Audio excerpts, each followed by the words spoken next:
Gagal itu membakar semangat yang terpendam. Gagal biasa diartikan tidak berhasil atau tidak tercapai suatu tujuan dan Anda menyerah. Kegagalan merupakan salah satu resiko yang bisa Anda temui dalam proses menuju kesuksesan.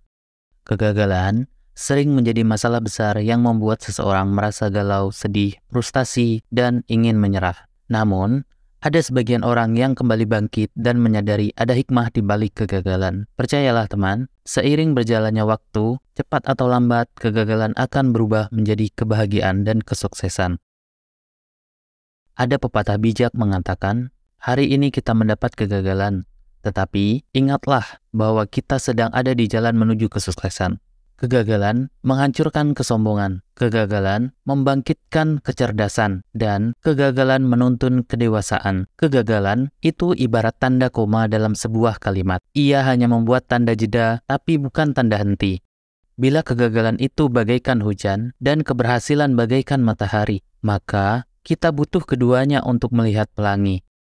Kita semua pasti pernah mengalami kegagalan. Mungkin gagal juara kelas, gagal juara perlombaan, gagal menjadi yang terbaik dalam suatu penilaian, atau gagal-gagal lain di bidang yang lainnya. Sebab kegagalan adalah konsep yang relatif. Pada titik tertentu, sebagian besar dari kita berhasil meraih suatu tujuan, dan sebagiannya lagi tak berhasil meraihnya. Hal ini jangan sampai membuat kita takut akan kegagalan. Anda hanya bisa benar-benar sukses jika Anda rela untuk gagal. Jika Anda tidak bersedia untuk gagal, itu berarti Anda pun tidak bersedia untuk sukses. Kegagalan memang menyakitkan dan cenderung membuat orang terpuruk berlarut-larut. Maka dari itu, kita perlu menyikapi kegagalan ini dengan benar. Berikut, kami sajikan cara-cara menyikapi kegagalan. Pertama, terima kegagalan dan tenangkan pikiran. Untuk bisa bangkit dari kegagalan, yang harus pertama kali dilakukan adalah menerima keadaan tersebut.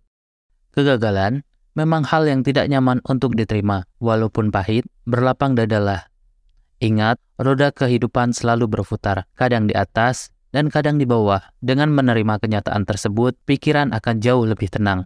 Susah memang, tapi bukan berarti Anda lantas memilih untuk terus terpuruk dan menyalahkan Anda sendiri ataupun orang lain. Coba tanamkan pikiran positif. Percayalah bahwa Anda masih punya kesempatan. Anda masih bisa menggunakan cara yang lain dan Anda pasti bisa memperbaiki keadaan yang telah Anda mulai. Ingat, kegagalan bukanlah akhir dari segalanya. Alih-alih menyalahkan keadaan, jadikanlah hal tersebut sebagai pelajaran dan introspeksi diri yang berharga. Kedua, lakukan evaluasi.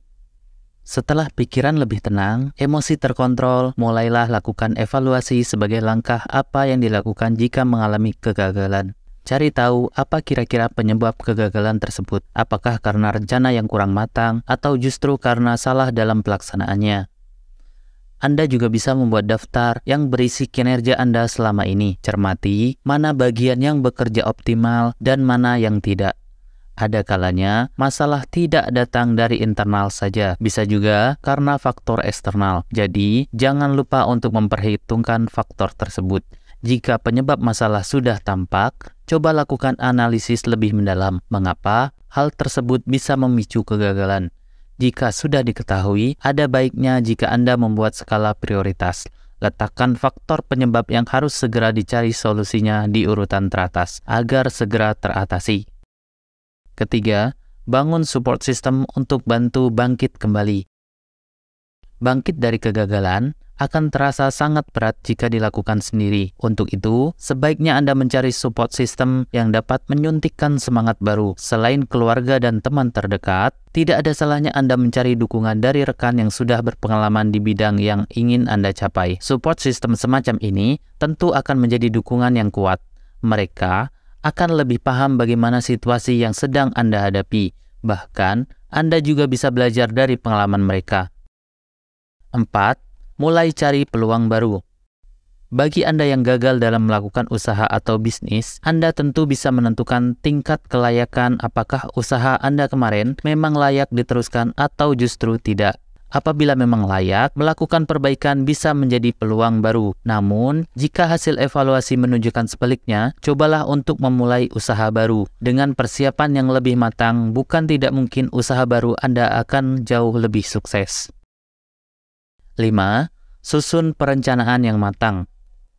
Agar tidak jatuh pada lubang yang sama, susun perencanaan matang untuk ide baru Anda. Belajar dari pengalaman yang lalu, jauhi kesalahan sebelumnya. Dari situ, Anda bisa membuat kerangka rencana untuk usaha baru Anda. Buat perencanaan yang detail dan menyeluruh. Luangkan waktu Anda untuk menimbang semua aspek usaha. Fokus pada target yang diinginkan. Dengan begitu, Anda akan lebih bersemangat. Ingat, kegagalan bukanlah akhir dari segalanya. Bahkan, para orang sukses pasti pernah menghadapi kegagalan.